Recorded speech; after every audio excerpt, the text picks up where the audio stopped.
करो भवांगी मानो बलियारे रेखाता दुर्गांजो आदित्य जो आदित्यंतरिक्ष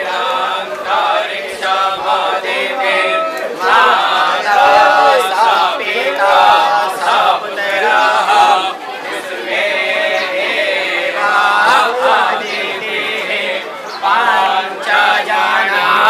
आदितिर्जातमादितिर्जानित्वं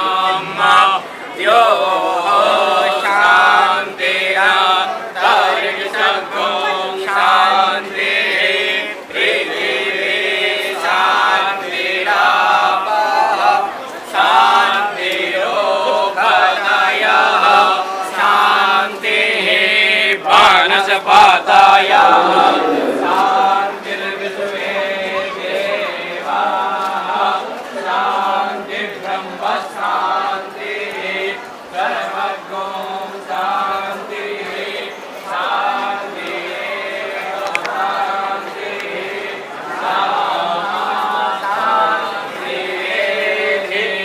यतो यतः समेहसे ततो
नमः शंकराय नमः शंकराय नमः शंकराय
जगद्गुरु श्री विदुषेखर भारती महास्वामिनं च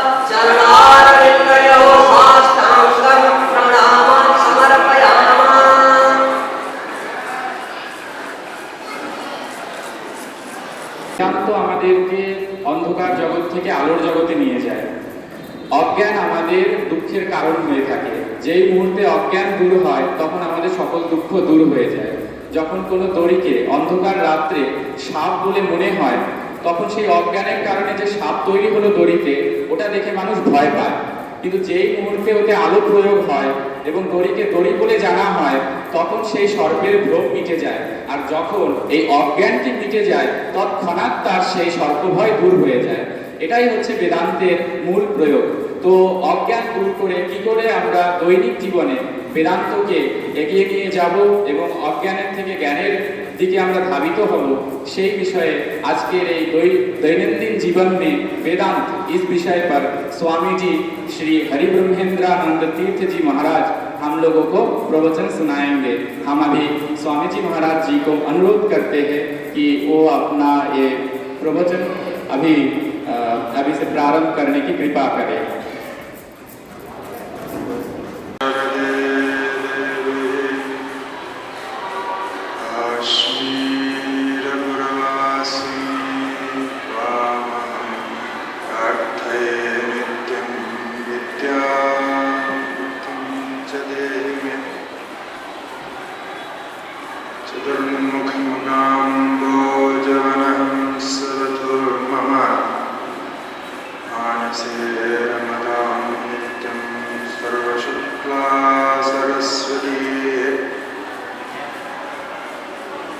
श्रुतिस्मृतिपुराणानामालयं करुणालयं नमामि भगवत्पादं शङ्करं लोकशङ्करं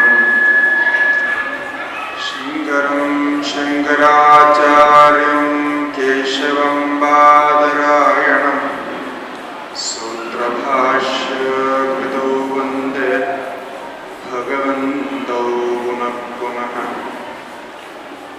ईश्वरो गुरुरात्मेति मूर्तिभेदविभागिने व्योमवद्व्याप्तदेहाय दक्षिणामूर्तये नमो देवाय शिवाय सत्समन्नमः। श्रीगुरुभ्यो नमः। हरि ओम्।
Datur.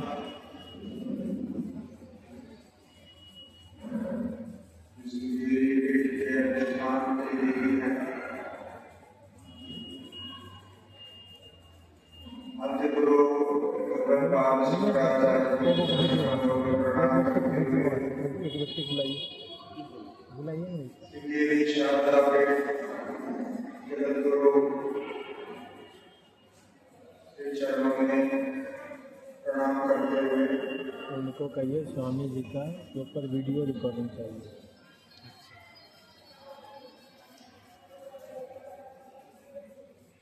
आज के इस सुदिन में आद्या देवी के सानिध्य में हम कुछ वेदांत के विषय पर परिचय प्राप्त करेंगे।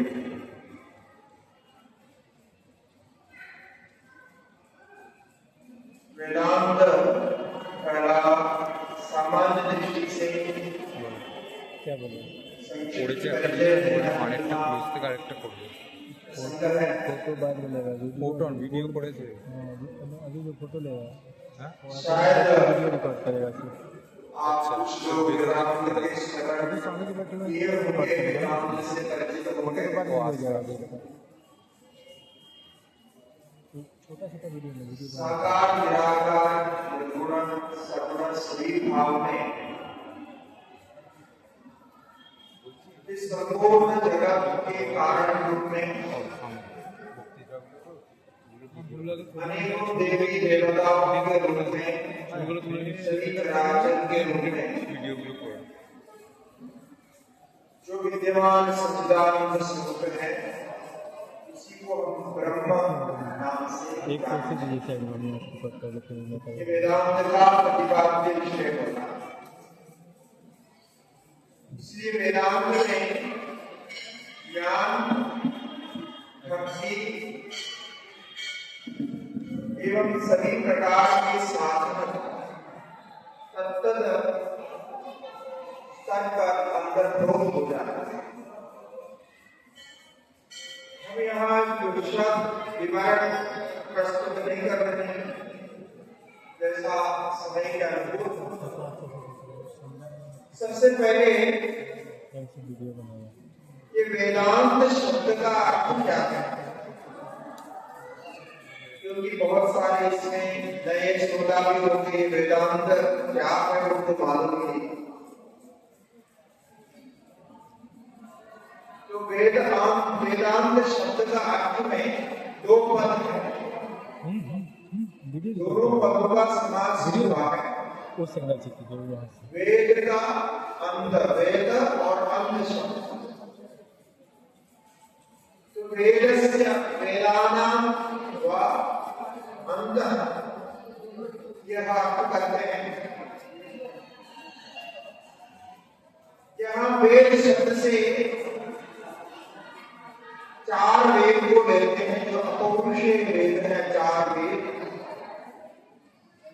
ऋग्वेद, यजुर्वेद, सामवेद, अथर्ववेद, ये चार वेद हैं। तो चार वेद के सार है वही वेदांत के रूप में आया। वेद के विषय में हम जानते हैं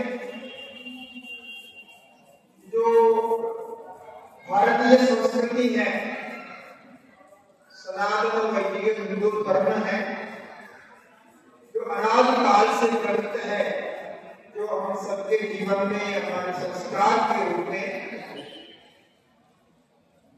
हम जिसको अपना धर्म समझते हैं, ये वेद से ही बना हुआ, या ये वेद का ही धर्म है।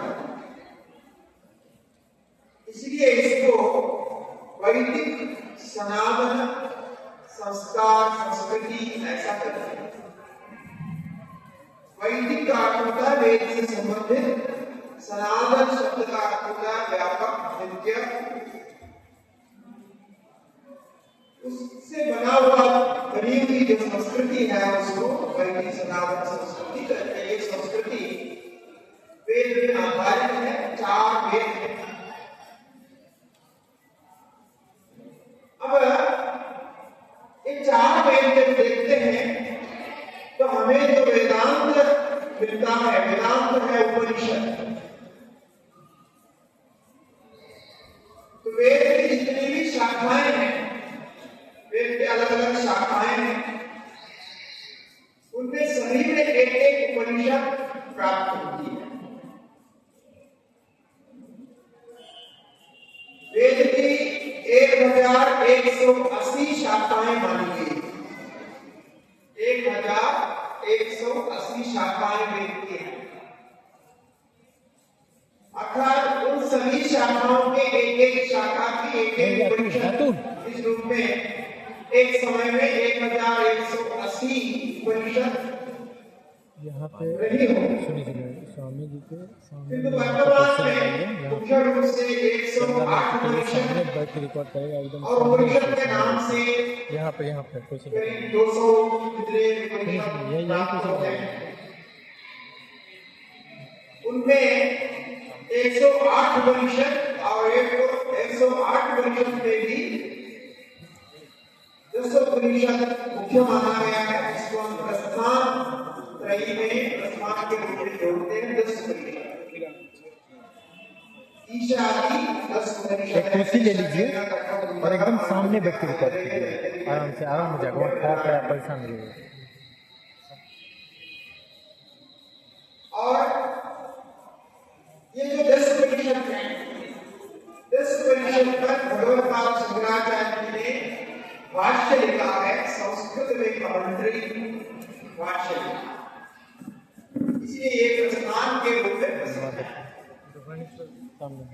अब ये जितने भी उपनिषद हैं, जो जितने उपनिषद में प्राप्त हुए अभी तक, ये सारे उपनिषद तत्त वेद शाखा के वेद के संहिता भाग, अरण्य भाग, ब्राह्मण भाग के अंत में प्राप्त हुआ, यानी उसके लास्ट प्राप्त भाग के रूप में, अंतिम भाग रूप में प्राप्त हुआ। जैसा आप प्रथम उपनिषद का नाम सुना होगा, ईशावास्य उपनिषद। ईशावास्य उपनिषद शुक्ल यजुर्वेद संहिता के 40वां अध्याय, 40th चैप्टर। वह शुक्ल यजुर्वेद संहिता जो हम पाठ करते हैं, वेद पाठ भी पाठ करते हैं, शुक्ल यजुर्वेद संहिता का पाठ करते हैं, जिसमें हमारे शुक्ल यजुर्वेद के पुरुष सूत्र और रुद्रीय अष्टाध्याय, ये सारे उसी में अंतर्गत आते हैं, सारे कर्मकांड के मूल मंत्र हैं। अभी जो आप पाठ सुन रहे थे, ये सब उसी से उद्धृत है। जो मंदिरों में अभिषेक पूजन आदि होते हैं, उस समय भी उसी का पाठ होता है, आप जानते हैं। ऐसे शुक्ल यजुर्वेद एक शाखा है, यजुर्वेद की शाखा। महर्षि याज्ञवल्क्य, याज्ञवल्क्य के द्वारा ये देखा गया है। याज्ञवल्क्य ने भगवान सविता से अर्थात सूर्य भगवान से ही साक्षात प्राप्ति की है। तो ये जो ईशावास्य उपनिषद है, ये शुक्ल यजुर्वेद के 40वें अध्याय के रूप में, इसलिए वो उस वेद का अंत हो गया, तो वेदांत है, उपनिषद है। इसी प्रकार सबसे बृहद, सबसे बड़ा उपनिषद है, आकार में सबसे बृहद है बृहदारण्यक उपनिषद। जितने उपनिषद हमें प्राप्त है अभी, उनमें सबसे बड़ा बृहदारण्यक उपनिषद है। तो बृहदारण्यक उपनिषद उसी शुक्ल यजुर्वेद के शतपथ ब्राह्मण नाम के ब्राह्मण ग्रंथ है, जो वेद के ही विस्तार है, ब्राह्मण का। उस ब्राह्मण भाग में शतपथ ब्राह्मण है, वो 100 अध्यायों का ब्राह्मण है। उसी का अंतिम 6 अध्याय, यानी 100 अध्यायों में अंतिम 6 अध्याय बृहदारण्यक उपनिषद, जिसमें अहम ब्रह्मास्मि जो वेदांत के मुख्य महावाक्य है, अनुभवात्मक महावाक्य, उसका उल्लेख नहीं मिलता है। और वेदांत के बहुत सारे सार को, वेदांत की जो ग्रंथियां हैं, इसको सब व्याख्या करने वाले उपनिषद है बृहदारण्यक उपनिषद, जिस पर भाष्य भगवत्पाद शंकराचार्य जी का विस्तृत भाष्य है। इस प्रकार से आप छांदोग्य उपनिषद लेंगे, इससे अलग उपनिषद सामवेद में छांदोग्य शाखा के, छांदोग्य ब्राह्मण के अंतर्गत ये उपनिषद है, वो भी उसी के अंतिम भाग के रूप में प्राप्त होता है। 8 अध्याय, उसी भाग के 8 अध्याय। ऐसा प्रत्येक उपनिषद जब देखते हैं, इस प्रकार उस वेद शाखा के ब्राह्मण, आरण्य संहिता आदि जो विभाग है वेद के, उसके अंतिम में प्राप्त होता है। इसको ज्ञान कांड कहते हैं। ज्ञान कांड मतलब ज्ञान जहां बताया गया वो भाग। वेद का 3 विभाग किया है आचार्य ने, कर्म कांड, उपासना कांड और ज्ञान कांड। ये सब इसलिए बोल रहा हूं, आप वेदांत क्या है ये समझे, वेदांत शब्द का अर्थ समझे। अब आइए आपको वहां वेद के अंत भाग रूप से, सार रूप से ये वेदांत प्रस्तुत है। और हमारे भारतीय संस्कार में, भारतीय संस्कृति के, भारतीय विज्ञान परंपरा में ये वेदांत को, उपनिषद के ज्ञान को सबसे उत्तम माना गया। जितने भी बुद्धिजीवी आए हैं, जितने भी तार्किक आए हैं, जितने भी ज्ञानी आए हैं, सभी ने ये वेदांत में कहा हुआ जो तत्व ज्ञान है उसी का अनुभव प्राप्त किया। और चतुर्विध पुरुषार्थ में धर्मार्थ काम मोक्ष जो चार पुरुषार्थ है हमारे जीवन में प्राप्त करने योग्य, इन पुरुषार्थों में जो मोक्ष रूप पुरुषार्थ है उसको प्रतिपादित किया है परिषद। वही परिषद का मुख्य विषय है। अब वो ज्ञान कैसे प्राप्त होगा, किस ज्ञान से आपको आत्यंतिक अनुभव प्राप्त होगा, परम सिद्धि प्राप्ति होगी, ये परिषद विस्तार से बता है। और उसी के साथ उसको समझाने के लिए, जैसे कठोपनिषद आदि में, नचिकेता यमराज के संवाद में, प्रश्नोपनिषद में 6 ऋषि कुमारों का संवाद है पिपलाद ऋषि के साथ, इसी प्रकार छांदोग्य उपनिषद में अनेक ऋषियों की कथा है, सनत कुमार आदि की, प्रजापति के, नारद जी की। तो ये छोटे छोटे कथाओं के माध्यम से, परस्पर संवाद की प्रक्रिया से उपनिषद ये गहरा जो तत्व है, अत्यंत गूढ़ गंभीर जो तत्व है, उसका प्रतिपादन बहुत सरल रूप से करते हैं। ये वेदांत का एक सामान्य परिचय हो गया। अब यहाँ आज जो विषय दिया गया है, वेदांत के हमारे व्यावहारिक तल पर, प्रायोगिक तल पर क्या प्रयोजन है, क्यों हमें वेदांत का ज्ञान चाहिए, वेदांत के ज्ञान से हमारे जीवन में क्या परिवर्तन आ सकता है, और वेदांत के ज्ञान से ये समस्त भूमंडल में, यानी इस विश्व में क्या परिवर्तन आ सकता है, इसको कैसे हम व्यवहार में अपने जीवन में सार्थक बना करके समझ सकते हैं, यही हमारा विषय है। तो जितने अल्प समय में उस पर थोड़ा प्रकाश डालता हूं, और फिर आपका कोई प्रश्न हो तो उस प्रश्न को लेकर के फिर विचार करेंगे, प्रश्न उत्तर करेंगे। देखिए, हम सब जी रहे हैं,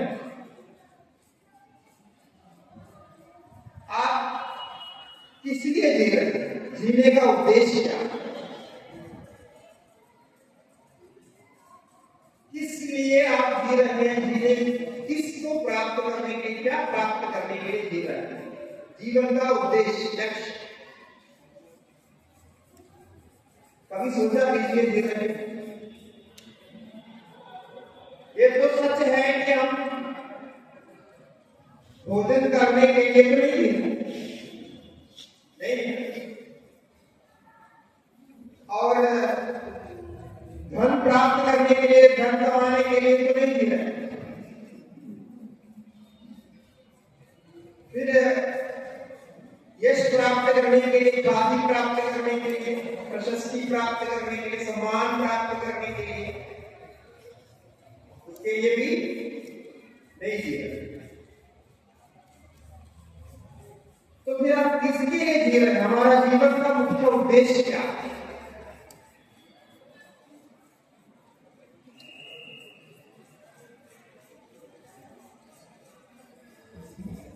देखिए, एक बहुत बड़ा प्रश्न आपको लगता है। हम जीवन तो चला रहे हैं, पूरा जीवन चला, लेकिन वस्तुतः जीवन का सार क्या है, जीवन किसके लिए है, प्रतिपल किसके लिए जी रहे हैं, ये बहुत बार हम सोचते हैं। हमारा क्या होता है कि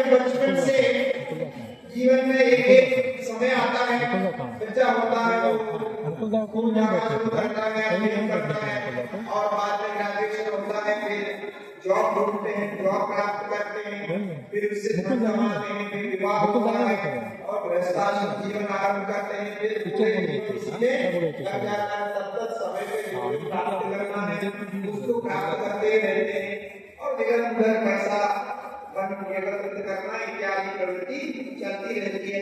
फिर हमारे अपने बाल बच्चे होते हैं, उनको भी वैसे ही पढ़ाते हैं, सिखाते हैं, आगे जाकर के ये हो जाता है, तो उसी से समाज व्यवस्था समय से। अब मैं क्यों कह रहा हूं कि ये जो मूल उद्देश्य वेदांत का है, इसका समाधान पूर्ण रूप से इसका जो समाधान है, यही वेदांत का मुख्य विषय है। हम यहाँ वेदांत की जो पारिभाषिक दार्शनिक पारिभाषिक विचार हैं इसको प्रस्तुत नहीं कर रहे, क्योंकि बहुत सारे श्रोता आप लोग बहुत नए होंगे, पहली बार ही सुन रहे होंगे, तो आपको वो सारे जितनी शब्दावली है वो सब समझ में ना आए। इसलिए हम व्यावहारिक दृष्टि से ये वेदांत से हमें क्या मिलता है और कहाँ ले जाता है, इस पर ही हम विचार करें। तो जीवन का उद्देश्य, जीवन हम किसके लिए चलाते हैं, किसके लिए हमारा शरीर है, किसके लिए हमारा प्राण है, किसके लिए हम अन्न ग्रहण करते हैं, ये सारा मिलाकर के देखा जाए तो मालूम पड़ता है ये सब हम सुख के लिए करते हैं। सुख के लिए ही हमारा जीवन होता है। हम अध्ययन करते हैं, हमारा एजुकेशन होता है, वो भी सुख प्राप्त करने के लिए। हमें पता है भविष्य में जाके सुख प्राप्त होगा, धन प्राप्त होगा, उसी के माध्यम से सुख प्राप्त होगा। तो सारा जीवन का सार देखेंगे तो सबका उद्देश्य सुख प्राप्त करना ही है, वो भी स्वयं के लिए सुख प्राप्त करना प्रथम होता है, सबसे पहला। बाद में जो जो सुख का साधन होगा उसको भी आप अपनाएंगे और भी साथ में रहना, साथ में व्यवहार करना शुरू करते हैं। ये सब सुख के लिए ही होगा, स्वयं के सुख के लिए। आप भगवान के पास जाके प्रार्थना करते हैं, वो भी सुख के लिए होगा। भगवान को क्यों हम प्रस्तुत करते हैं, भगवान से क्यों हम भक्ति करते हैं, भगवान से क्यों प्रेम करते हैं, मंदिर में क्यों याद करके माता टेकते हैं? क्योंकि हमको मालूम है कि भगवान के पास जाके प्रार्थना करने से हमें भगवान का आशीर्वाद प्राप्त होगा, अनुग्रह होगा, आशीष मिलेगा और उसी से हमारे बाधाएं दूर हो जाएंगे, दुख दूर हो जाएगा, सुख मिलेगा। यदि भगवान और देवी माता आदि आपको सुख प्रदान नहीं करेंगे तो कभी आप उनके पास जाएंगे। उद्देश्य भक्ति का भी, सभी का उद्देश्य ये सुख ही होगा। ये सत्य है, लेकिन ये सत्य हमेशा हमारे सामने स्पष्ट नहीं होता है, होता तो नहीं। अब एक तो ये हो गया सुख है, दूसरा उससे संबंधित प्रश्न है कि हम कितना सुख चाहते हैं, कितने सुख हमको मिलने से हम तृप्त हो जाएंगे, ব্যাটারি চলছে संतोष प्राप्त होगा, फिर इच्छा नहीं হ্যাঁ रहेगी। এটা कितने চার্জে सुख से आप রাখা আছে, এটা শেষ হয়ে গেল, ওটা চার্জে লাগিয়ে দেবো, ধীরে ধীরে মারবো। अब ये भी बहुत ব্যাপার আছে, बड़ी 5টা অবধি হবে। किसी को भी पूछेंगे এগুলো নিচ্ছি, ঠিক আছে? आपको कितना धन मिलने से आप तृप्त हो जाएंगे, तो जब ये बात जो बोल कोई रहे उत्तर दे पाएगा? हैं वहाँ से शुरू करेंगे, वहाँ से लीजिएगा, नहीं जिससे बोल सकते। लेने पे वो क्लिक का पता है। कितना हाँ, धन शुरू मिलने से से लिया है, आप वीडियो ले लिया, तृप्त मतलब हो किया जाएंगे? ना। कोई नहीं बोल सकता। पहले जिसके पास 100 रुपया नहीं है वो सोचता है 100 रुपया मिलने से हम बहुत अच्छा आराम से जी लेंगे। 100 रुपया आ जाए तो वो सोचता है कि 1000 मिले तो और अच्छा हो जाए, तो वो 1000 के लिए प्रयत्न करता है। जब 1000 मिलेगा तो वो 10,000 के लिए सोचता है, फिर वो लाख के लिए सोचता है। तो पहले जो 100 रुपया के लिए सोच रहा था वही व्यक्ति बाद में लाख रुपया मिलने लाख रुपया मिल जाता है तो उससे ही तृप्ति नहीं होती, फिर उससे और 10 लाख, फिर करोड़, ऐसा सोचने लगता है कि ये सोच चलते ही रहता है और निरंतर प्रयत्न करते रहते हैं। तो कोई अंत नहीं। और जिसको करोड़ों रुपया मिल गया और जो धार्मिक रूप से अधार्मिक रूप से गोलमाल करके जो कुछ भी कमाया सब कुछ किया, लेकिन कमाने के बाद बहुत घट आ गया तो संभाल नहीं पाया, तभी कमाने वाला काम बंधन नहीं करता। ऐसा करता होता तो बहुत सारे लोग पकड़े नहीं जाते, क्योंकि कमाया और जो भी विभाग में करना था व्यवस्थित कर दिया, खरीदा मकान कमाया, ये किया वो किया, और उसके बाद फिर गोलमाल करना बंद कर दिया, चोरी बंद कर दिया होता तो पकड़े नहीं जाते। लेकिन ये आश्चर्य है, कभी बंद नहीं करता, बंद करने के बारे में सोचता ही, इसलिए अंदर जाके पकड़े जाते हैं और बाद में सब कुछ जो कुछ कमाया सा नष्ट होगा, पकड़े जाएंगे। तो ये आप सोचिए, इसका मतलब क्या है कि आप पैसा के लिए पैसा नहीं चाह रहे, पैसा के लिए पैसा नहीं चाह रहे, आप ये सोचते हैं कि ज्यादा सा पैसा मेरे पास आएगा तो ज्यादा सुख प्राप्त और सुविधा से मैं जी सकूं, और मेरे जीवन और मेरे पुत्र, मेरे पौत्र और उनके भी पुत्र, ऐसे पुत्र पौत्र सब अच्छे तरह जिएंगे। ऐसा सोच के सुख के लिए ही आप धन के बारे में चिंतन करते हैं और सुख ही वह लक्ष्य होता है। इसलिए इसका कोई माप नहीं है।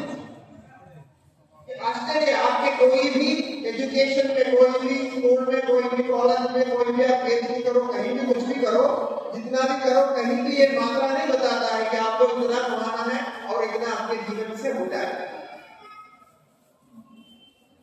और रिटायर होने के बाद भी फिर कमाते रहते हैं। रिटायरमेंट का मतलब क्या है कि नौकरी हो गया, पैसा आ गया, जीवन हो गया, बच्चे हो गए और उनके भी व्यवस्था हो गई, तभी रिटायरमेंट के बाद भी दूसरा जॉब ढूंढते हैं और उसमें से पैसा कमाते हैं, जबकि उनको पेंशन भी मिल रहा, क्योंकि वो मन रोकता है। इसीलिए कभी क्या है, हमारे भारत देश में कभी भी सभी को नौकरी नहीं मिल सकी। क्यों नहीं मिल सके? कारण क्या है कि जो रिटायर होते हैं ना, उनको असली में रिटायरमेंट लेकर के बाद में जो युवाओं को मिलने वाली नौकरी को घटना नहीं चाहिए।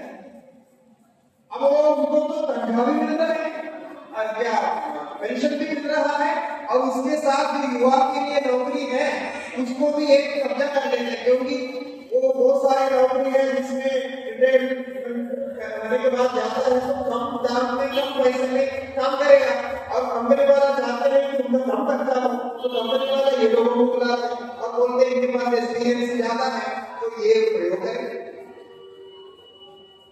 ऐसा करके ये करते रहते हैं। तो ये जो बदलना चाहिए, अब 60 साल के बाद में भी फिर आप करते रहो। कोई 90 साल तक मेरे को एक व्यक्ति मिला था, जब मैं मिला था उसको 90 साल चल रहा था, 91 साल, वो बड़े पद पर थे, राष्ट्रपति के सेवा में थे, वो बड़े पद पर थे। लेकिन जब मैं मिला तब भी वो काम कर रहा था। तो मैंने उनको पूछा कि आप कैसे कर पाते? अब आपको शारीरिक रूप से सोचता है, पैसा खूब मिल रहा है, जैसे राष्ट्रपति के डॉक्टर थे, उनके पर्सनल डॉक्टर थे, बहुत बड़े पद पर, और बहुत सारे एमपी इनके पास है, बहुत सारे अवार्ड मिले हुए हैं, कोई कमी नहीं।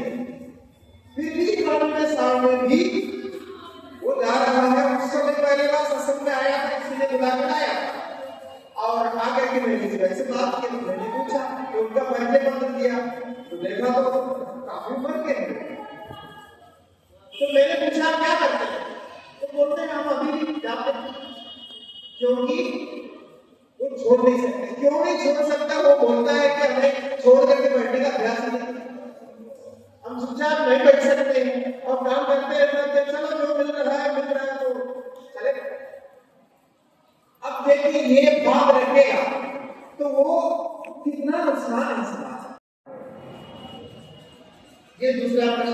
आनंद सुख, और उस सुख को कहां तक रोकना है, वो कहां तक लिमिट करना है, ये हमें आता नहीं। हमारे जीवन में एक लाइफ प्लान नहीं है, बाकी सब प्लान है। हम लाइफ में सेविंग करते हैं, इंश्योरेंस करते हैं, ये करते हैं, वो करते हैं, लेकिन लाइफ का प्लान, मतलब लाइफ के समय को लेकर के एक प्लान नहीं है कि हमें इतने समय तक ये करना, इतने समय तक ये करना, और इतने समय के बाद ये छोड़ना, और ऐसे करना है। तो कहते हैं अभी इनकम आ रहा है तो आने दो, इसको रोकना है।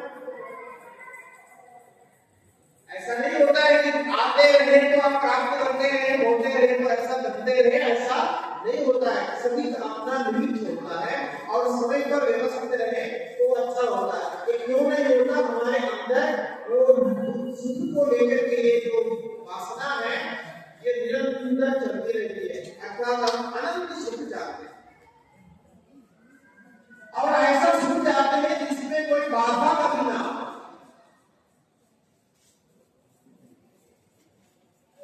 ये कहां मिलेगा? ये आपका प्रश्न है। ऐसा सुख मिले इसका कोई बाधा ना हो, स्वतंत्र, बिल्कुल सुख ही सुख मिलता है, कभी दुख ना हो।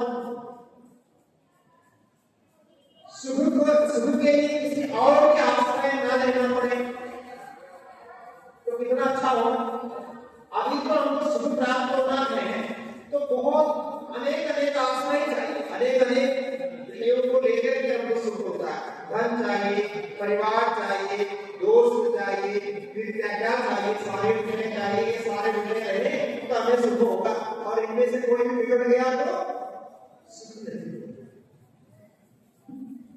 तो इसीलिए अब ये जो आप आत्यंतिक सुख माना अल्टीमेट सुख चाहते हैं, अनंत काल तक चाहते हैं, अब कब तक चाहिए ये भी कोई निश्चय, क्योंकि हम हमेशा जीना चाहते हैं और सुखपूर्वक जीना चाहते हैं। तो ईश्वर ने सोचा इसका क्या उत्तर हो सकता है, इसका समाधान कैसे हो सकता है?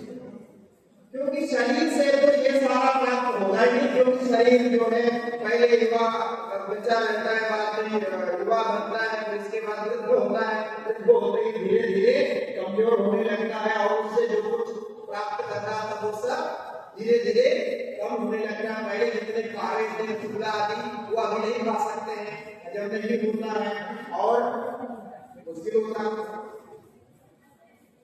तो ये तो सत्य है कि ये शरीर से ये पूरा अनंत सुख प्राप्त नहीं होगा, क्योंकि शरीर तो कुछ समय के लिए ही साथ देता है, बाद में ये उल्टा परेशान करता है, उधर रोने लगते हैं, ये सब परेशान करता है। तो शरीर से नहीं होगा, फिर मन से भी नहीं होगा, क्योंकि मन तो संजल है, मन के जब तक संतुष्टि नहीं तब तक मन से किसी सुख की प्राप्ति नहीं। तो ये जो अनंत सुख की हमारी लालसा है,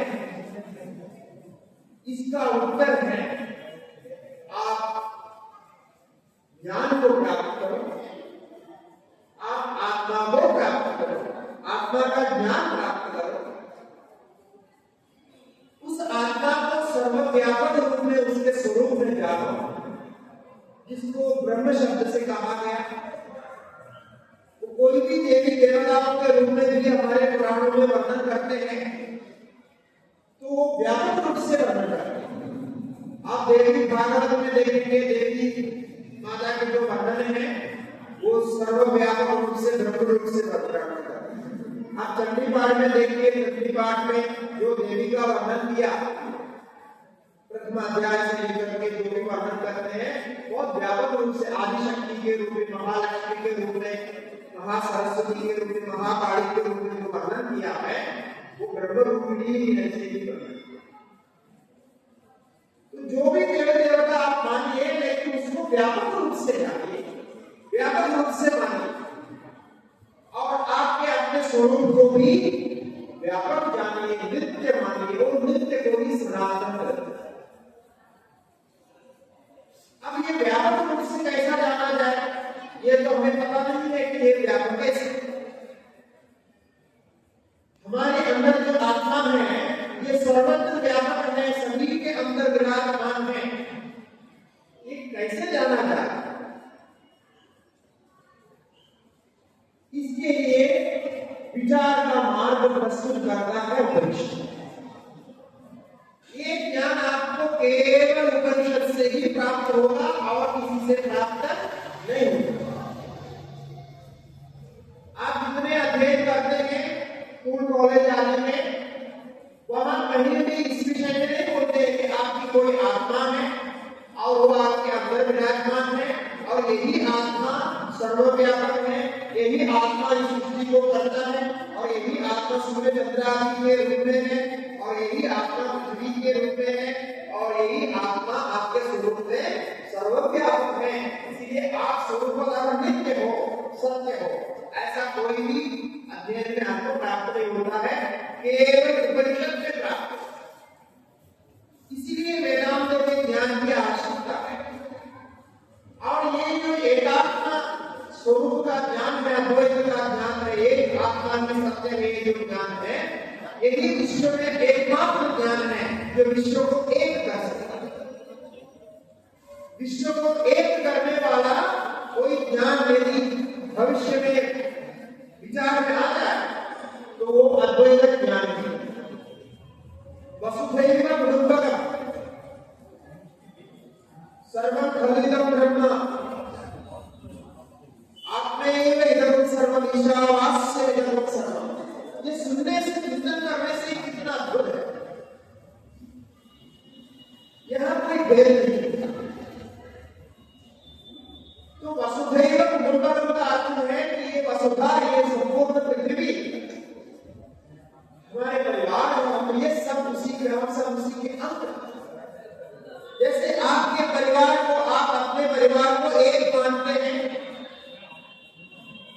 और उस परिवार में जो कुछ भी समस्याएं होती है वो अपना मानते हैं, जो सुख होता है वो भी अपना मानते हैं, दुख होता है अपना मानते हैं।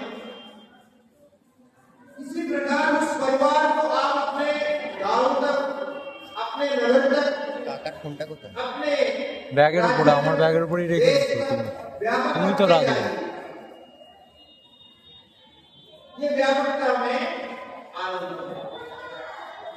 इसलिए जो कुछ भी वहां भेद दिखाई देता है वो तो शरीर को लेकर के है, अपने अपने कर्म को लेकर के है। कर्म व्यवस्था में हमने भेद माना क्योंकि कर्म व्यवस्था में भेद देखना नहीं चलता। जैसे आप एक ऑफिस में काम करते हैं, एक ऑफिस में अलग अलग स्तर के कर्मचारी होते हैं। कोई वहां कोई आईएएस ऑफिसर होगा, कोई डायरेक्टर पोजीशन में होगा, कोई वहां मेन जो बॉस होगा, उसके बाद उसके नीचे असिस्टेंट आदि होंगे, फिर क्लर्क होंगे। अलग अलग स्तर पर अलग अलग लोग काम करते हैं, तब जाकर के वो संस्था, वो इंस्टीट्यूशन चल पाता है। ऐसा नहीं कि सभी जो है बॉस बन जाए। एक ऑफिस है, एक फैक्ट्री है या कोई भी संस्था है, उसमें सभी को मैनेजर बना दिया जाए, हो सकता है क्या? नहीं हो सकता। और सभी को कर्मचारी बना दिया जाए, कभी नहीं हो सकता। तो उसके अधिकार के अनुसार अलग अलग व्यवस्था चाहिए, सबको संस्था चलती है। इसी प्रकार भगवान ने इस प्रपंच को चलाने के लिए, सामाजिक व्यवस्था को चलाने के लिए एक व्यवस्था बना के, वो व्यवस्था वो सामाजिक व्यवस्था है। हम उसको व्यवस्था नाम से कहते हैं। भगवद्गीता शुक्राचार्य जी अपने नाम भाष्य में उसकी व्यवस्था नाम से। तो ये तो यहाँ तो व्यवस्था नहीं, लेकिन स्वरूपतः तत्व दृष्टि से, आत्म दृष्टि से उसी आत्मा से सर्व बना हुआ। तब वहाँ भारत भी, अमेरिका भी और अन्य अन्य जाति के, हमारे जितने भी राज्य में सब, जितने भी जनता है, जितने भी प्राणी है, और सर्वत्र तात्विक दृष्टि से एक ही तत्व होता है। तो विश्व में कभी शांति आएगी, विश्व में कभी शांति लाना है, सबको सम्मिलित करके और इंक्लूसिव जो शांति है, यदि इसको लाना है तो उसके लिए एक ही ज्ञान काम करेगा, वो है अद्वैत ज्ञान, एकात्मता का ज्ञान। और वो केवल आपको वेदांत से मिलेगा और वो वेदांत हमारे वेद के अंग भाग है, यही हमारी संस्कृति है, यही हमारे ज्ञान के भंडार, मूल ज्ञान नहीं है, इसी ज्ञान से बाकी सब ज्ञान प्रकट हुआ। अब इस विचार में आप निरंतर इस पर चिंतन करिए। प्रतिदिन आप सभी के ओर से जब आत्मा के विचार करते हुए इस व्यापकता को जानते हुए जब हम प्रार्थना करेंगे, जब हम देवी माता से प्रार्थना करते हैं, तभी हम उस ब्रह्म से ही प्रार्थना करते हैं। सभी ज्ञानियों ने यही कहा, जितने उपासक सिद्धों ने सभी ने यही कहा, उन्हीं से हम प्रार्थना करते हैं। तो प्रतिदिन आप इसका अभ्यास करिए। कैसा अभ्यास करना कि प्रतिदिन एक बार आप सर्वे भवन्तु सुखिनः, सर्वे सन्तु निरामयाः, सर्वे भद्राणि पश्यन्तु मा कश्चित् दुःखभाग् भवेत्। इस प्रकार की प्रार्थना एक बार है। अब देखिए हमारे हिंदू संस्कृति में ही ऐसी प्रार्थना, ये प्रार्थना क्या कर रहे हैं कि सर्वे भवन्तु सुखिनः, सभी सुखी हो जाए। इसमें ये नहीं कह रहे कि हम भारतवासी सुखी हो जाए या हमारे राज्य के बंगाल के जो लोग हैं वही सुखी हो जाए, बाकी ना हो, ऐसी प्रार्थना नहीं है। वहां कोई भेद नहीं रखा, सर्वे भवन्तु सुखिनः और सर्वे सन्तु निरामयाः, सभी जो है दुख रहित हो जाए, सभी रोग रहित हो जाए, आने का रोगहीन हो जाए, सभी स्वस्थ रहे। सर्वे भद्राणि पश्यन्तु, सभी अपने जीवन में मांगलिक दर्शन करें, मांगलिक ज्ञान प्राप्त करें।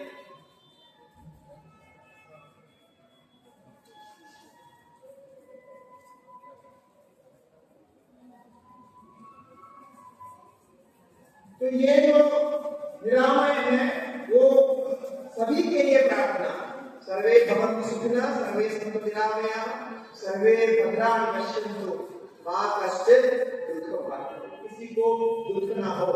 इस प्रकार से एकात्म भाव से सभी के अंदर की आत्मा को, जैसा हम अपने लिए प्रार्थना करते हैं, हम जब मंदिर जाकर के भगवान से अपने लिए प्रार्थना करते हैं, इसी प्रकार सभी के लिए समष्टि रूप से ये प्रार्थना है। ये जो वैचारिक पद है, ये जो कॉन्सेप्ट है, ये वेदांत का सार है, यही वेदांत में मिलता है। इसीलिए वेदांत जो जानते हैं, ये वेदांत का जो अभ्यास करते हैं, उनके लिए पूरा विश्व एक घर जैसा, ये भूमंडल पूरा एक ही होता है। और उसी में আমার ব্যাগের উপর তো অর্পদা রেখেছিল उनके अभ्यास और उनके सब कुछ उसी के साथ आध्यात्म को प्राप्त करना है। जैसे सर्वभारतीय बाबू অর্পদার কাছে তো ছিল তোমার ফোনটা, আমি কি করে বলি বলো तो वाक्य है, इसको हम सर्वात्म भाव रूप से वेदांत के पारिभाषिक शब्द में सर्वात्म भाव कहते हैं और जीवन की अवस्था कहते हैं। यही वेदांत का एक संक्षिप्त परिचय आपको दिया। ये आशय आपको सुनने से, ये शब्द सुनने से, वाक्य सुनने से आपको लगेगा बहुत बड़ी ऊंची स्थिति है, ये हम कैसे प्राप्त करें, इसका क्या मार्ग होगा, हम कैसे इसको प्राप्त करें। तो बोलने के लिए, सुनने के लिए तो अच्छा लगता है, किंतु वास्तव में ऐसा नहीं है, ऐसा आपको लगता है।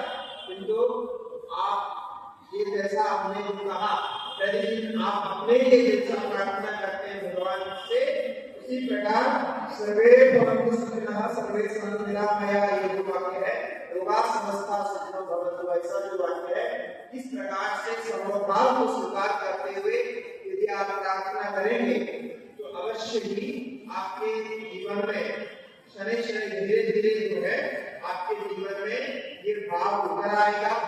आप अपने विरोध को छोड़ेंगे, आपके शत्रु भाव नष्ट होगा और अनावश्यक जो हमारे मन में जितनी व्यथाएं आती हैं, परेशानियां आती हैं, वो नष्ट होगा। हम वास्तविकता को धीरे धीरे स्वीकार करना आरंभ करते हैं।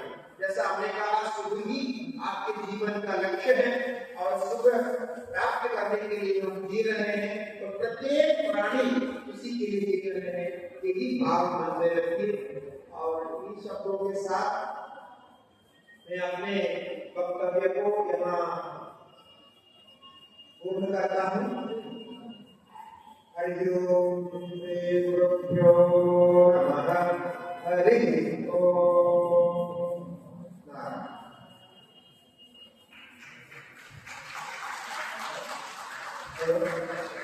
बहुत बहुत धन्यवाद।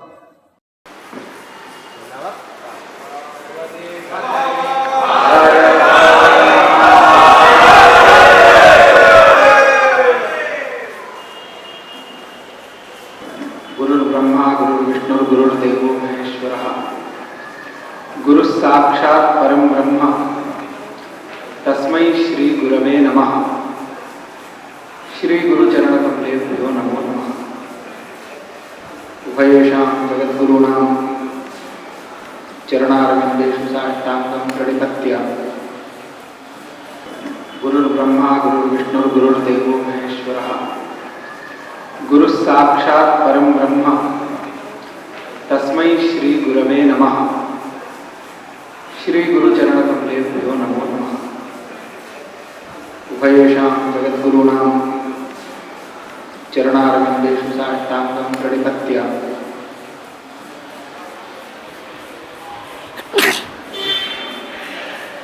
फोन कोথায় গেল আমার? एकस्थलाधिष्ठात्री देवतांच प्रणम्य। आप सभी को पुनः मैं सादर प्रणाम। जो विहित कर्म वेदों में, उपनिषदों में अथवा पुराणों में अथवा स्मृति ग्रंथों में जो विहित कर्म कहे गए हैं, जो कर्म करने के लिए जिनके अनुष्ठान को कहा गया है कि ऐसा करिए, वे सभी कर्म हम धर्म के नाम से जानते हैं। उन सभी कर्मों को हम शास्त्रों में धर्म कहते हैं। धर्म क्या है? धर्म शब्द का अर्थ वह है जो धारण करता है या जो सस्टेन करता है। आज हम सस्टेनेबल डेवलपमेंट की बात विश्व स्तर पर होती है, यूनाइटेड नेशन वगैरह जी सस्टेनेबल डेवलपमेंट गोल्स की बात करते हैं। सस्टेनेबल डेवलपमेंट है क्या? सस्टेनेबल डेवलपमेंट जब हम धर्म पूर्वक अपने कर्मों को करेंगे तो वही सस्टेन करके रखता है। आप अधर्म जैसे ही करना, किसी भी वस्तु के प्रति या किसी के भी प्रति अधर्म जब आप करना शुरू करते हैं तो फिर वहां से पतन होना शुरू होता है, वो सस्टेन नहीं कर सकता। आप स्वयं देखें कि अपने शरीर के ही साथ यदि आप अधर्म करना शुरू कर दें, धर्म क्या है? आपका शरीर का धर्म है प्रातः काल, जो सूर्योदय के पूर्व में आपको उठने को कहा गया है, ये धर्म है। उठ करके शौच स्नान आदि क्रियाओं को करने को कहा गया है, ये धर्म है। आप इसको छोड़ दें और अपने रूटीन को उल्टा कर दें, आप देखिए आपके शरीर की जो स्थिति है वही पतन की ओर आगे बढ़ती जाएगी। जैसे जैसे अधर्म हम करेंगे वैसे वैसे हमारा पतन सुनिश्चित होगा। इसलिए धर्म करना बहुत आवश्यक है। धर्म क्या है? तो धर्म वे सभी कर्म है, वे सभी क्रियाएं हैं, चाहे वो शारीरिक क्रिया हो, चाहे वो मानसिक क्रिया हो, चाहे वो वाचिक क्रिया हो, वाणी से हम जो कर रहे हैं उसमें जो परोपकार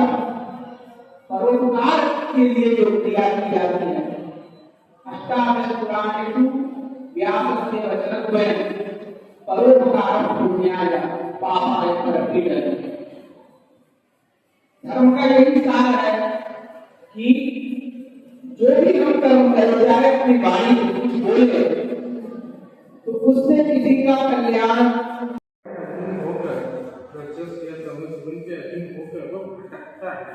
यही क्यों होता है? मतलब उसका जो संकल्प लेने पर ही संकल्प टूटता है या उससे खटकाव होता है, माया का खटकाव होता है।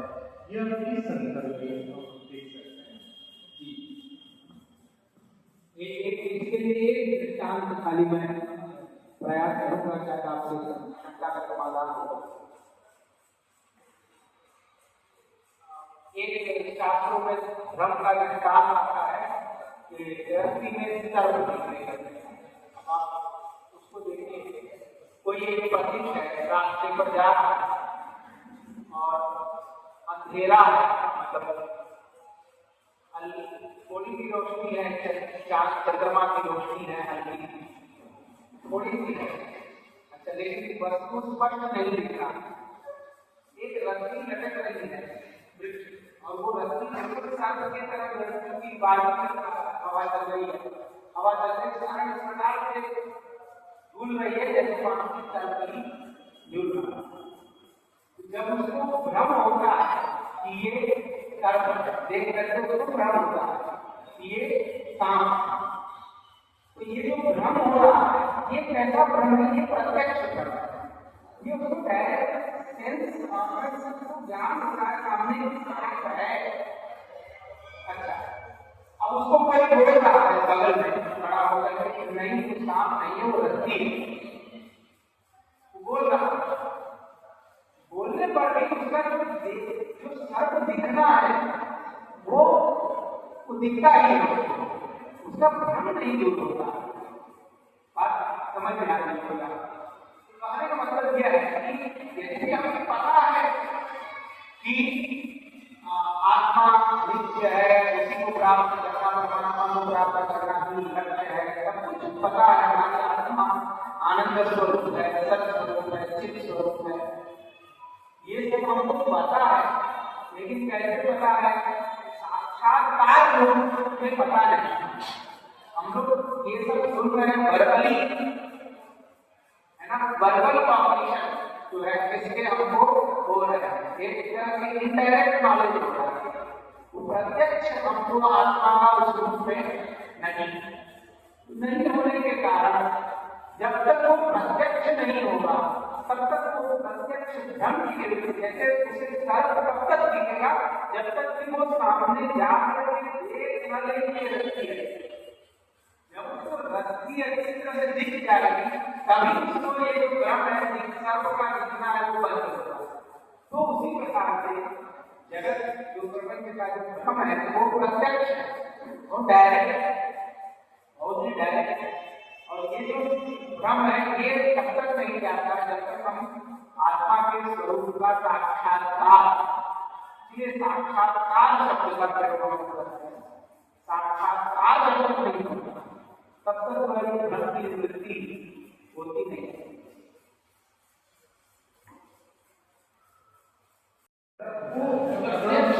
प्रत्यक्ष जो भ्रम है वो प्रत्यक्ष ज्ञान से ही निवृत्त हो, वो परोक्ष ज्ञान से नहीं निवृत्त होती। परोक्ष ज्ञान से प्रत्यक्ष भ्रम की निवृत्ति नहीं है।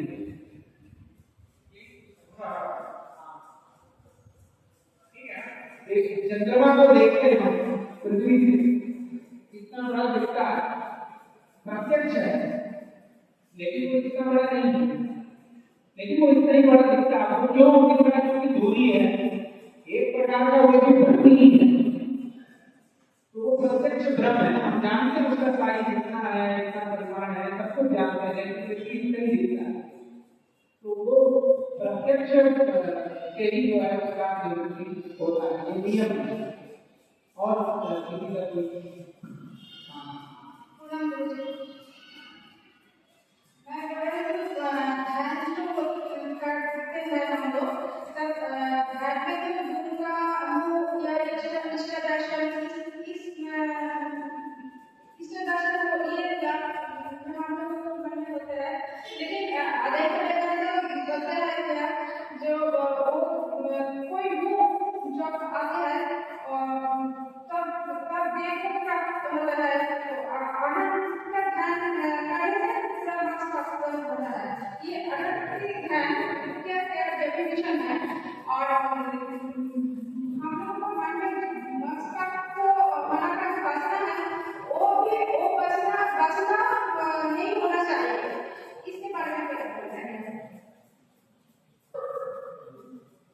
आपके दो एक है कि अनंत का ज्ञान।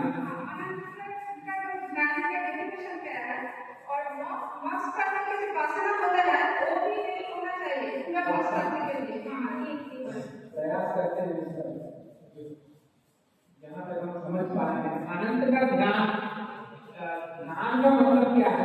पहले तो जो वेदांत के अनुसार ध्यान का मतलब यह है जब हम किसी भी वस्तु का विषय का ध्यान करते हैं, ये उसको बोलते हैं, जिस ध्येय का ध्यान करते हैं उस ध्येय के आकार की चित्त की वृद्धि की आवृत्ति, मतलब उसी फोन कीजिए ना, उसको धार भरा के आएगा क्या?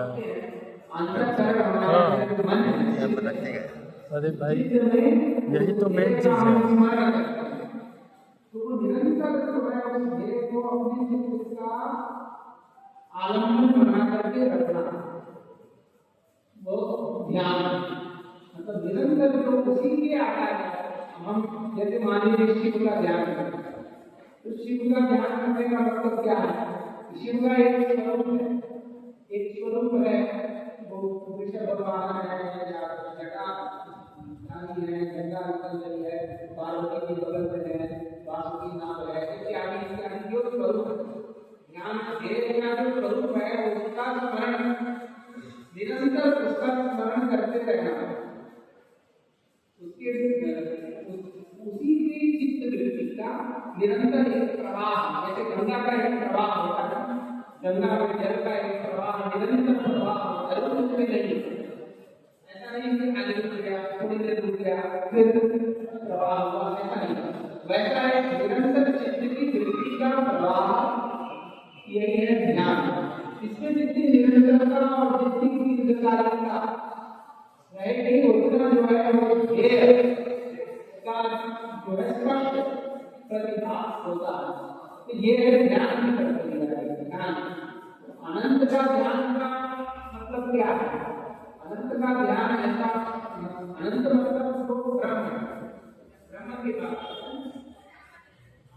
इसका कोई आकार नहीं, निराकार। एक निराकार का ध्यान सबके बस की बात नहीं है, सीधे शब्द, क्योंकि हमारी बुद्धि को इतना अभ्यास है साकार वस्तुओं को ही हमारी बुद्धि विषय बनाती है।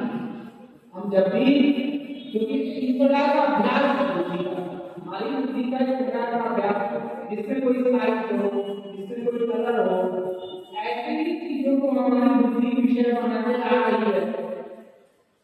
साकार, पहले तो साकार का ही ध्यान बुद्धि को कर सकती है, सामान्य लोगों के लिए ऐसा है। निराकार का ध्यान करना तो ध्यान संभव नहीं, सामान्य लोगों के लिए निराकार का ध्यान संभव नहीं, क्योंकि वो आलम्बन चित्त को निराकार को चित्त का आलम्बन होना नहीं करते।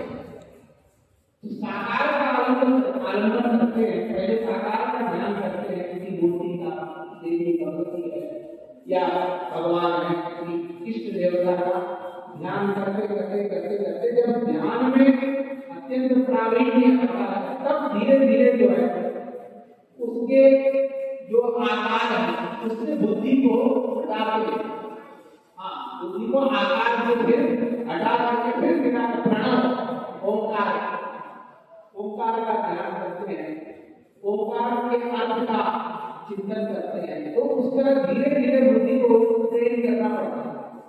धीरे धीरे अनंत का ध्यान करने कोई ऐसे नहीं होता, बुद्धि का इस प्रकार का हमारा अभ्यास नहीं, इसलिए पहले साकार का ध्यान करते हुए फिर इसमें प्रवीण होकर के धीरे धीरे निराकार की ओर बढ़ना उचित है।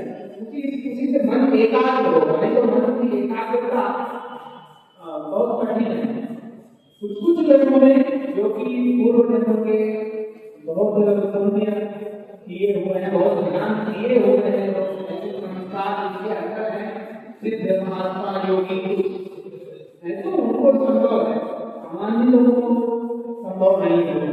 एक बात ये, दूसरी बात वासना,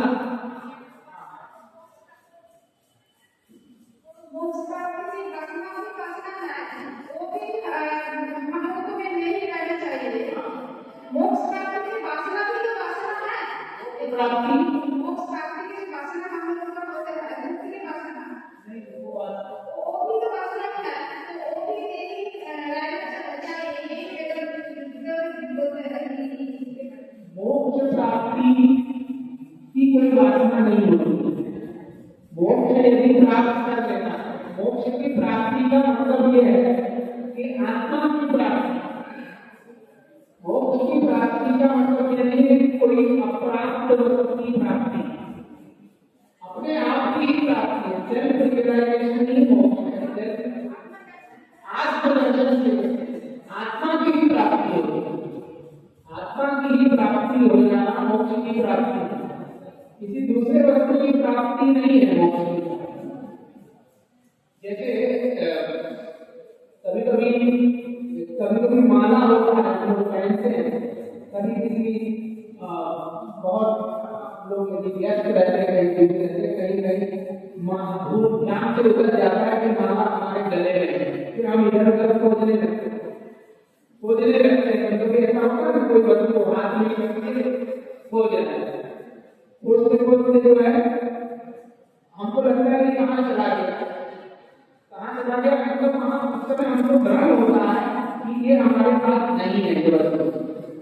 लेकिन फिर वही जब कोई हमको बोलता है कि आपके गले में ही माला है, तो वो जब हम देख लेते हैं तो वो वस्तु हमको प्राप्त नहीं होती है। वो प्राप्त पहले थी, वो वस्तु हमको पहले से ही प्राप्त थी। हमारे भ्रम के कारण हमको ऐसा लग रहा था कि वो वस्तु मेरे पास नहीं है, लेकिन हमारे भ्रम की निवृत्ति हो गई तो वस्तु मेरे पास ही है, पहले से ही विद्यमान। तो उसी तरह मोक्ष का कॉन्सेप्ट, मोक्ष में क्या है कि जो आनंद स्वरूप आत्मा है वो अभी हमको प्राप्त नहीं है, ऐसा हमको लगता है। लेकिन जब सेल्फ रियलाइजेशन ब्रह्म साक्षात्कार हो जाता है, तो ब्रह्म साक्षात्कार होने के बाद वो भ्रम चला जाता है। मोक्ष होने का मतलब यह है कि किसी नई चीज को प्राप्त करना मोक्ष नहीं। जो हमको भ्रम है, भ्रम की निवृत्ति, ज्ञान के कारण जो हमें भ्रम है, उस भ्रम की निवृत्ति हो जाती है बस। बाकी जो आत्मा का स्वरूप है तो पहले से ही हमारे अंदर विद्यमान है।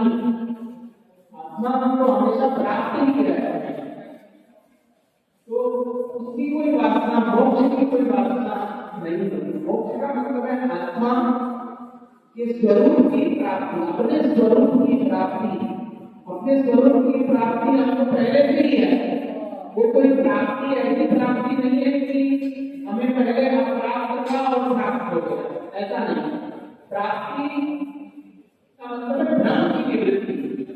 हमको भ्रम है, हमें स्वरूप का ज्ञान नहीं होने के कारण भ्रम होता है, उसकी निवृत्ति हो जाती है। संतुष्ट?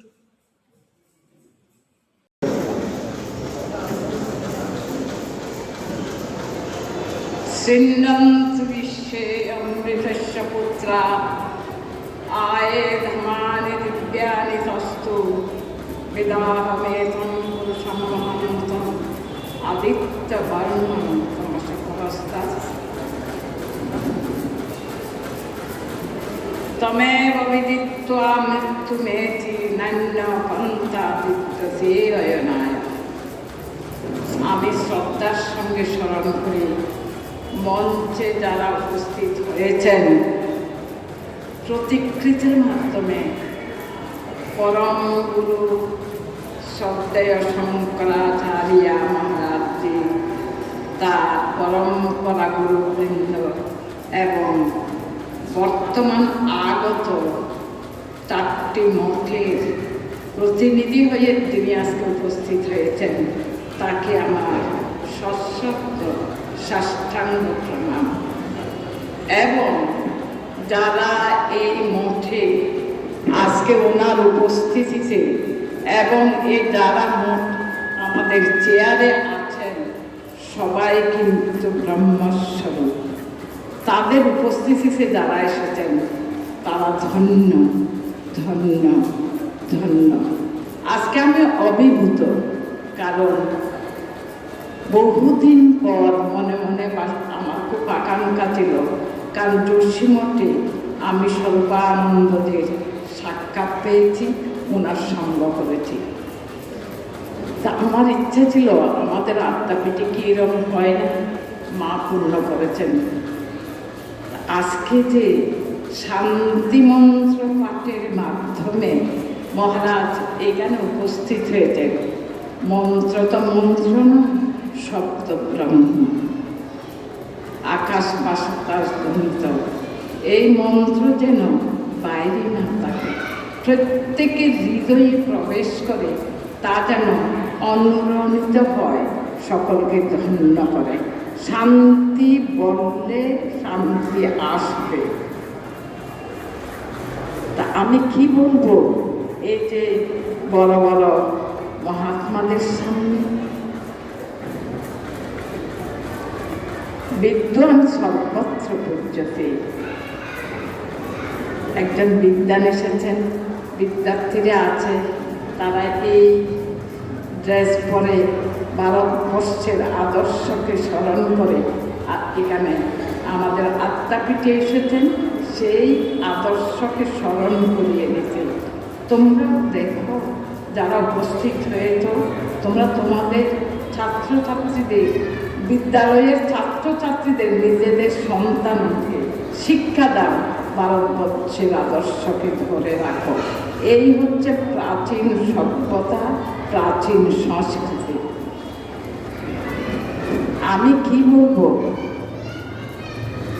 আর আরেকটা প্রার্থনা করি পরম গুরু মহাগুরু শঙ্করাচার্যের কাছে, এই যেই বেশে বিদ্যার্থীরা এখানে উপস্থিত হয়েছে, প্রত্যেক বিদ্যালয়ে বিদ্যালয়ে এইরকম শান্তি পাঠের মাধ্যমে পড়াশোনা শুরু হোক, শান্তি ফিরে আসুক, অশান্তি দূর হোক। আমি এটাই প্রার্থনা করব। আর ব্রহ্ম সম্বন্ধে বলবো কি, ব্রহ্মের স্বরূপ তো বসে আছেন এখানে। এই যে 4টি মহাবাক্য, তত্ত্বমাসি, অহং ব্রহ্মাস্মি, অয়মাত্মা ব্রহ্ম, প্রজ্ঞানম ব্রহ্ম, এখনো ভিতরে ঢুকতে পারেনি। এই মঞ্চের ভেতরে বোধহয় এই জন্ম কেটে যাবে, প্রজ্ঞানম ব্রহ্ম, এটার অর্থ উপলব্ধিতে সমগ্র বিশ্ব সংসারে ঠাকুর বলছেন আমাদের শ্রীরামকৃষ্ণদেব সর্বত্র তিনি, আর গীতায় বলছেন ঈশ্বর সর্বভূতানা হৃদ্দেশে অর্জুন তিষ্ঠতি ভ্রাময়ং সর্বভূতানি যন্ত্ররূঢ়ানি মায়া। আমি তোদের ভেতরে আছি জীবাত্মা রূপে, বাইরে আছি পরমাত্মা রূপে। কারণ ব্রহ্মেতি পরমাত্মেতি ভগবানেতি শব্দতি, ভগবানের 3টে নাম, ব্রহ্ম, পরমাত্মা, ভগবান। ব্রহ্মকে জানা নিরুপাধি। এই যে মহারাজ এসছেন, একটি মঠের প্রতিনিধি নয়, তিনি মহারাজা, মহাধনী ধনী। কি করে বুঝলাম? আপনারা প্রশ্ন করতে পারেন। দেখুন, নিরুপাধি, ব্রহ্ম নিরুপাধি, নির্গুণ, নিরাকার। আর মহারাজের পরনের কাপড়টা দেখুন, এটা কিন্তু উপাধি নেই, এটা তাকে বিচলিত করতে পারে না। যেমন আমরা একটা ভালো কাপড় পরে যাই, কেন? দেহকে সুন্দর করবেন। উনাদের এই বস্ত্রই হচ্ছে দেহ, কারণ তারা ব্রহ্মের স্বরূপ। তারা আসলে সমগ্র জগৎ, ব্রহ্মের উপস্থিতি আছে সর্বত্রই, উপলব্ধির বিষয়। তা আমি বলবো, এই আদ্যাপীঠের আদি শুভ লগ্নে মহারাজের উপস্থিতি, এটা যেন প্রতি বছর আমাদের আনন্দ দেয়। ব্রহ্মের স্বরূপ উপলব্ধি করা তো অনেক দূরের কথা। দেখা যায় তার উপস্থিতিতে যেন সকলে আগত অনাগত সকলে ধন্য হয়। আমার বিদ্যা বুদ্ধি বেশি নেই, কম, মহারাজের কাছে বলতে আমার লজ্জা করছে। তবে এইটাই প্রার্থনা থাকবে, ভারতবর্ষে প্রত্যেক বিদ্যালয়ে এই শান্তি পাঠের মাধ্যমে শুরু হোক। আর এই যে বিদ্যার্থীরা এসছে, শ্রদ্ধায় মাথা নত হয়ে আসে তাদের বেশভূষা দেখলে, তাদের চাল চলন দেখলে। কারণ আমরা ভুলে গেছি প্রাচীন ভারতবর্ষের আদর্শ, আমরা ভুলে গেছি আমরা অমৃতের সন্তান, আমরা ভুলে গেছি আমাদের পূর্বপুরুষরা ছিল ব্রহ্মের স্বরূপ। আমি সেজন্য বারবার ওনাদের উপস্থিতিতে যারা প্রতিকৃতির মধ্যে আছেন তারাও ব্রহ্মের স্বরূপ ছিলেন, তারা আছেন, তারা চিন্ময়। আর যারা সশরীরে আছেন প্রত্যেকের কাছে এই প্রার্থনা করব, মহারাজ এটা চালনা করুন, প্রতি বছরেই এখানে একটা কিছু করুন। আমরা ভারতবর্ষের আদর্শকে আবার ফিরিয়ে আনি, যেন সকলে শ্রদ্ধার চোখে দেখে। সর্বেষাং মঙ্গলং ভূয়াৎ, সর্বে সন্তু নিরাময়া, সর্বে ভদ্রাণি পশ্যন্তু, মা কশ্চিৎ দুঃখ আঘাত। আর এই প্রার্থনা করব, সর্বং কল্যাণং ব্রহ্ম। এই বাক্যের যেন অর্থ আমাদের উপলব্ধিতে আসে। জয় মা, জয় ঠাকুর, জয় পরম গুরু শঙ্করাচার্য, জয় তার সন্তান, জয় মঠের প্রতিনিধিগণ, সকলের জয় হোক, সকলে শান্তিতে থাকুক, সকলে ভালো থাকুক।